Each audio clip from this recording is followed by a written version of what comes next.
Again, welcome to Taylor's Detroit Sports Show, the 2013-2014 Red Wings season playoff review. I'm Taylor Phillips. I am also simulcasting on YouTube.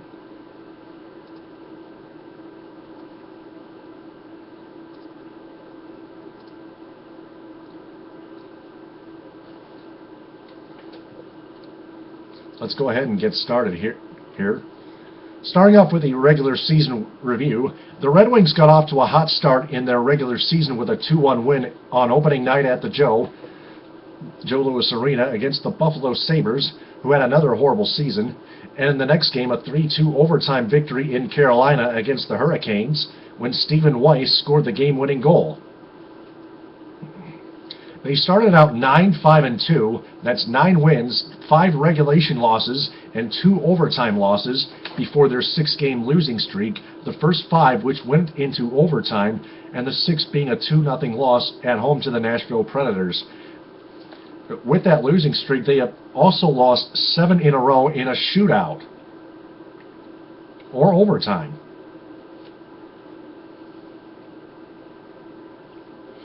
That's also when the injuries started piling up again for the 5th consecutive season.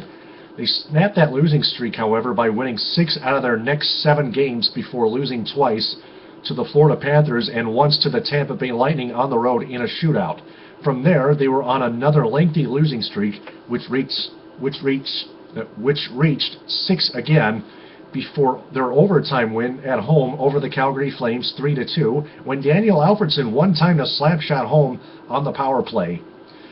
They ended the month of December by losing 2 out of 3 after their first shootout win in a while against the Toronto Maple Leafs at Air Canada Centre, and began the 2014 calendar year with a 3-2 shootout loss to those Leafs in the Winter Classic at Michigan Stadium in Ann Arbor, the Big House.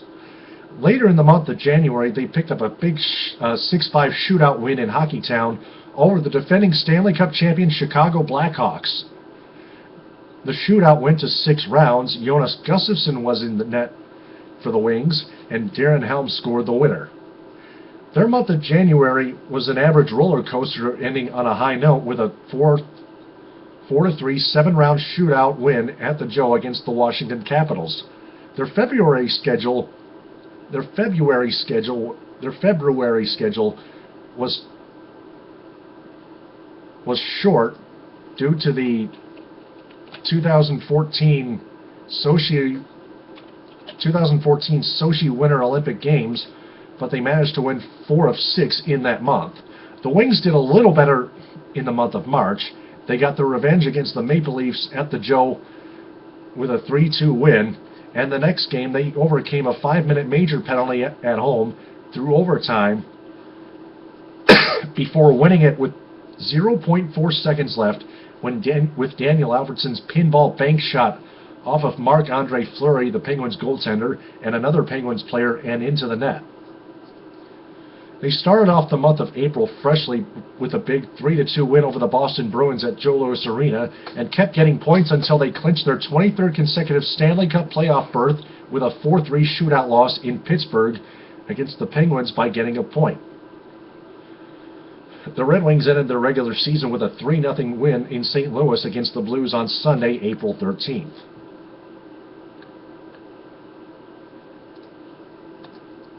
Well, that was quick.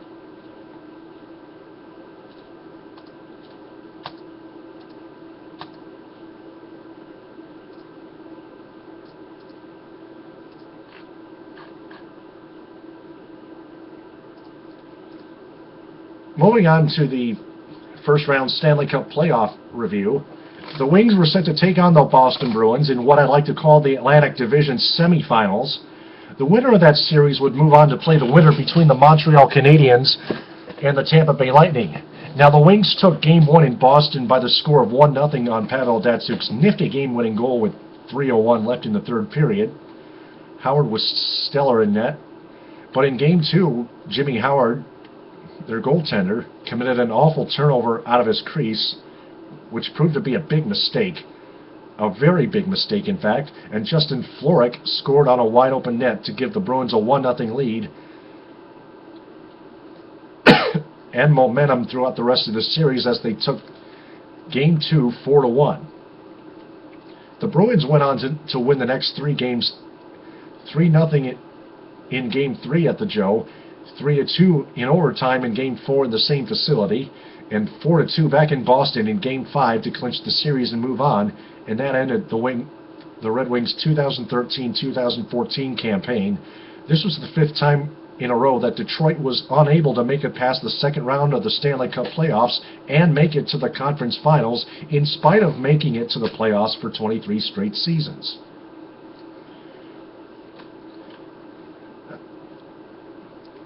My opinions were their season was another good one, but wasn't all that great.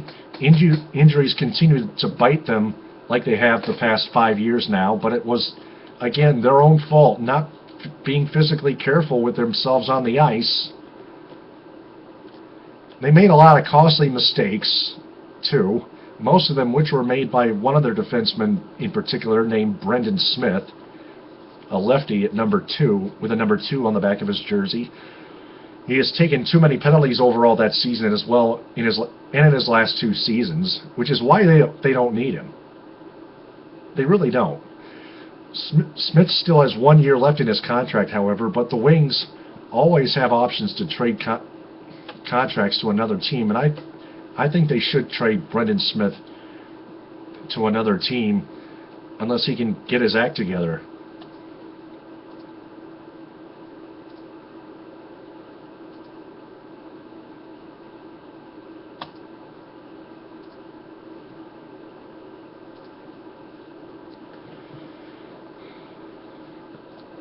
I'll get to the rest of the players in a minute. The series against the playoff series against the Boston Bruins, the Wings still could have. I think the Wings still could have beaten the Bruins had Howard not turn over that puck to Justin Florek, who scored the winner. And the Wings could not have given any momentum to the Boston Bruins in any point of the series had that not happened. The Wings, I thought the Wings were rolling from Game 1 on out until that happened, and I thought the Wings would still take this series in 5 or 6 games. And if they were steady enough to keep their momentum throughout the whole series, I thought they would have swept the Bruins. Because, it doesn't matter if it even ends in a 1-0 game in regulation or overtime or in a seventh overtime game. As long as Jimmy Howard keeps standing on his head, he would be fine. We would be just fine. And the Wings' defense was great in Game 1 too, until Howard's turnover made their wheels fall off the wagon.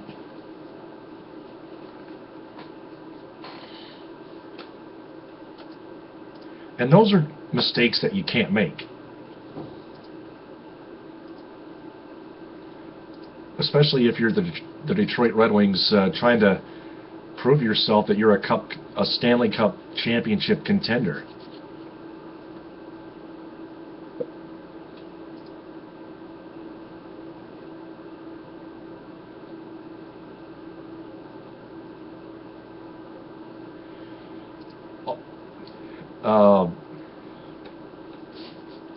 Not only were the Bruins rolling from that point on, the Wings felt like they decimated themselves with mistakes and penalties,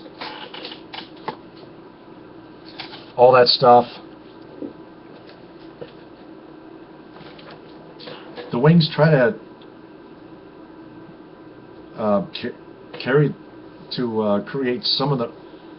create some more momentum of their own in the start of Game 3, but Todd Bertuzzi took a costly penalty and the Bruins scored with just 2 seconds left in the power play in that second period. That was when the Wings were having another power play opportunity.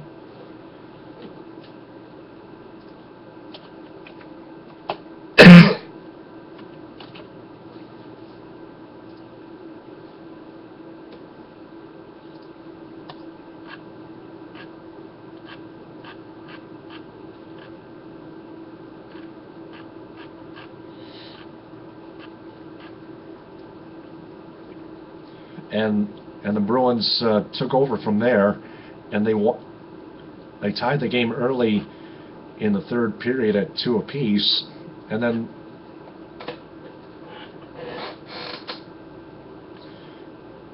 the Bruins and then Jerome McGinley banged it off a Red Wing and in.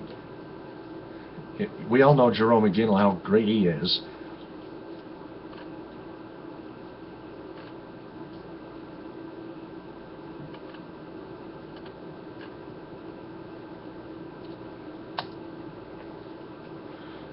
I just found an article from Detroit Sports Podcast blog.tumblr.com, written by the jock Adam Straczynski from the Detroit Sports Podcast,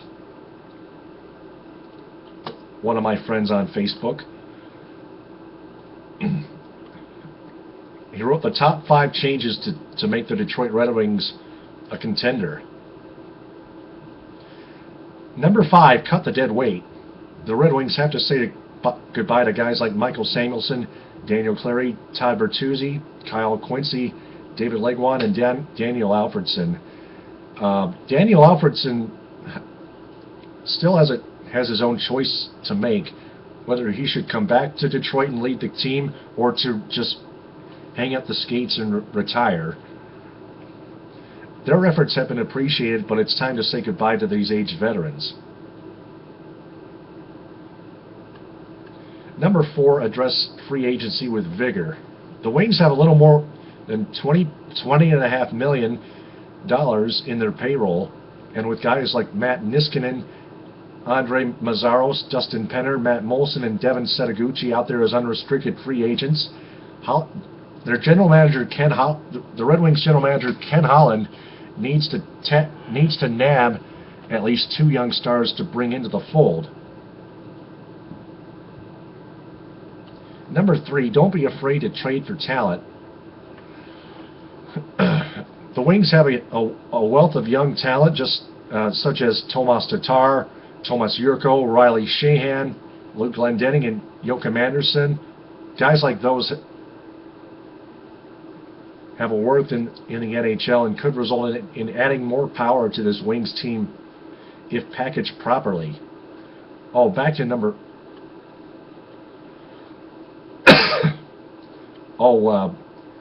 I was going to add to number 5, Brendan Smith. Also to number 3 too, combined.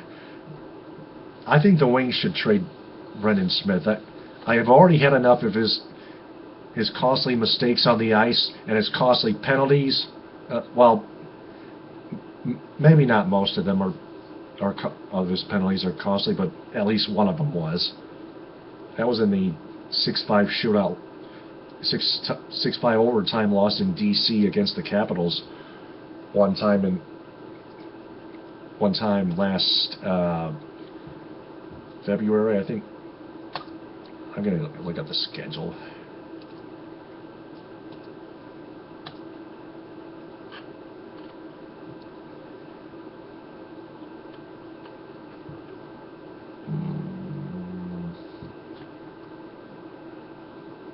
That was the start of February, Sunday, February 2nd. It was a matinee game. The Wings had a face-off in the Capitals' offensive zone, the right face-off, the left face-off circle in front of Holtby.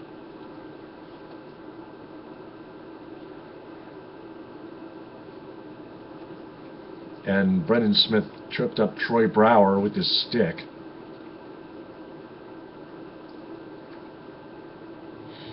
Most of them didn't think it was a trip, but they could have looked at the replay, and I think they should look at the replays more often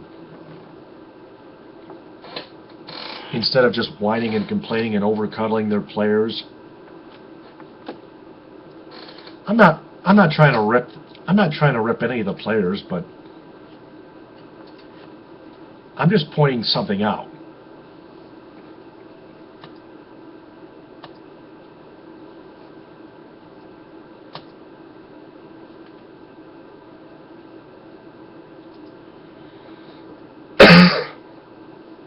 We have just over 12 minutes left on this 2013-2014 Red Wings Season Playoff Review Special Edition of Taylor's Detroit Sports Show. On Blog Talk Radio, I'm Taylor Phillips.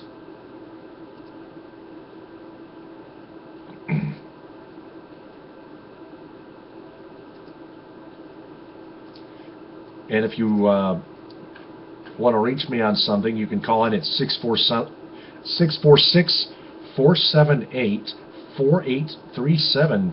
That number again is 646-478-4837. Find me on Facebook, YouTube, Google, and Pinterest as Taylor Phillips. Like my Facebook page, Taylor Phillips's Detroit Sports page, and join my Facebook group, Taylor Phillips's Detroit Sports Group, to become a fan, a more educated Detroit sports fan, and follow me on Twitter, Tumblr, and Instagram at DT2Phillips. There's also a chat window on blogtalkradio.com on all my episodes, including this one of Taylor's Detroit Sports Show, for you to comment on with your opinions. If you have logged in and have logged out on my chat window, don't be afraid to log back in. If you want to say something, just type it in. It's your opinion. Do you agree with what I said, or do you disagree? I just want to know. 646-478-4837. About 10 minutes left in the show. We're talking Red Wings and how they finished their season and playoffs. 23 straight playoff seasons now, but the 5th straight time they failed to reach the conference final. They haven't been a cup contender since 2009, when they reached the Stanley Cup final and lost to the Penguins in Game 7, 2-1 in regulation. The Wings came so close to tying that game, but that loss was a total and complete gut-wrencher and heartbreaker, and it set the Wings into a total and complete tailspin, where they had to call up young guys to step up, and it's time to cut back on their payroll.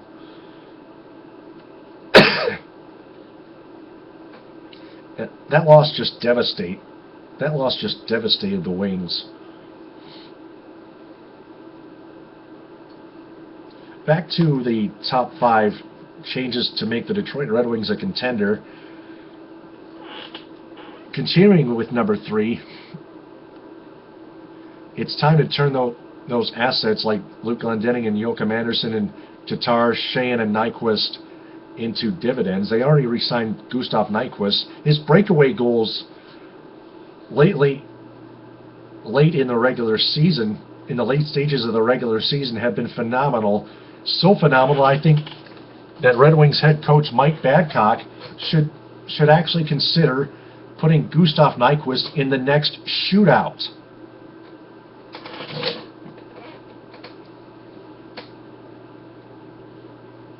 I mean, it's still okay to put Pavel Datsyuk, Henrik Zetterberg, Tomas Tatar in the shootout. I don't think you can use Tom Bertuzzi in the shootout anymore, because his days of being a Red Wing are likely done. Same for Daniel Alfredsson, but again, he still has his choices to make.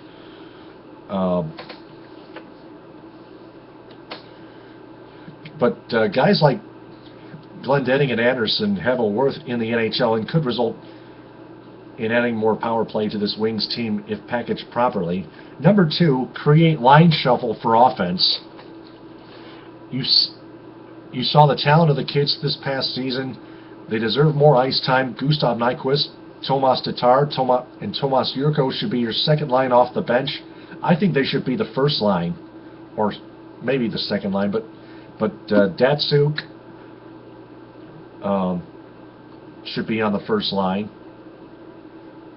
Guys like Darren Helm, Drew Miller, Justin Abdelkader would be a tough, fast, and creative 4. Datsuk and Zetterberg and free agent to be named later, or Stephen Weiss can play line 1. Stephen Weiss, I think, is still under contract. I think Stephen Weiss should stay on this Red Wings team. He has suffered multiple setbacks on his groin injury. Datsuk is going to have knee surgery in the off season. In fact, really soon. So he expects to be ready for training camp.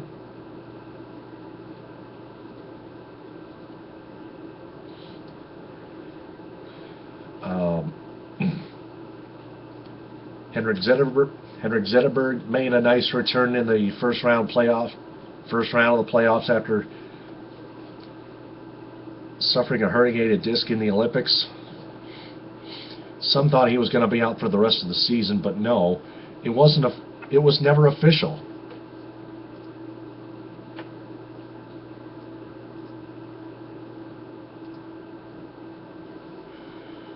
Line 3 would be filled out by Riley Sheahan, Stephen Weiss, free agent to be named later or traded for player. Those lines allowed for scoring, speed, and control the Red Wings way. And the number 1 change to help the Wings become a cup contender is addition by subtraction. This one I definitely agree with Adam Straczynski on. If you go through, it says, quote, "If you go through the line pairings above, you will notice a glaring omission. Johan Franzen, the Mule, has scored some very timely big goals, but as of late, he is severely labored. Towards the end of the regular season,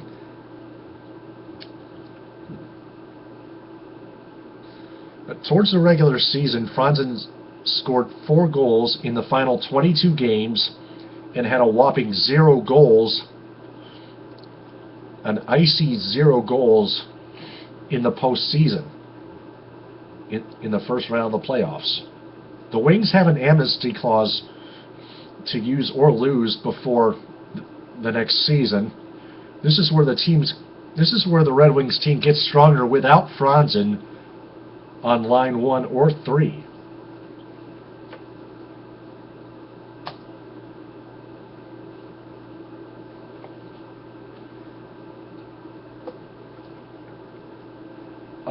Johan Franzen one time after Game 4 denied and ignored interview offers from the media, from the Detroit sports media, and that showed even more signs of him no longer wanting to be on the Red Wings team. From my standpoint, I'll bet most of you have the same standpoint as I do. Art Regner, well, he had a different standpoint. He says they can't buy him out. He says Franzen is still good, but I think Franzen at 40 years old has lost it.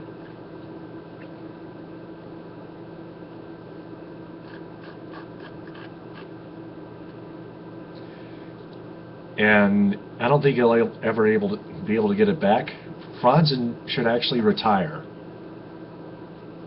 He's getting old. I think he's 40 years old. Jeff Rieger from 97 won the ticket in Detroit, says he's in his mid-30s. But he's getting old nonetheless. That's probably close enough.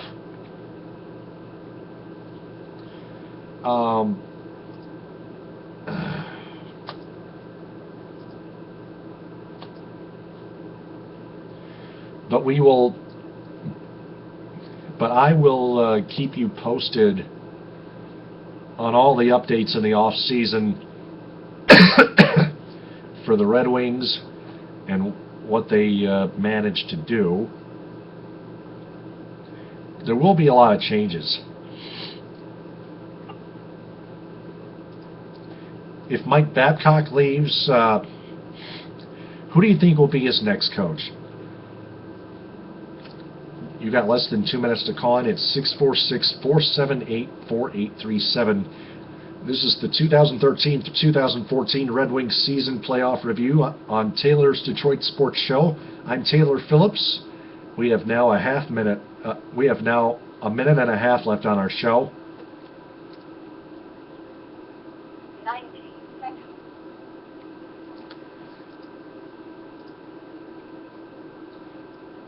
And there are a lot of issues that the Wings have been having.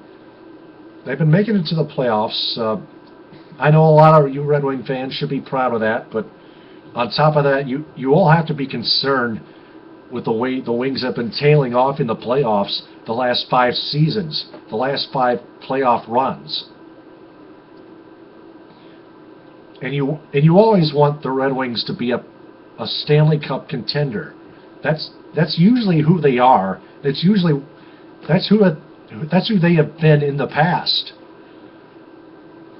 From the mid-90s to 2008, 2009. But that Game 7 loss in 2009 was very devastating, and which is why we should be concerned. That's going to wrap it up for this Red Wings season playoff review, 2013-2014 on Taylor Phillips' Detroit Sports Show. I'll be back Sunday at 11 for the Tigers edition. Until then, this is Taylor Phillips saying TTFN, ta-ta for now.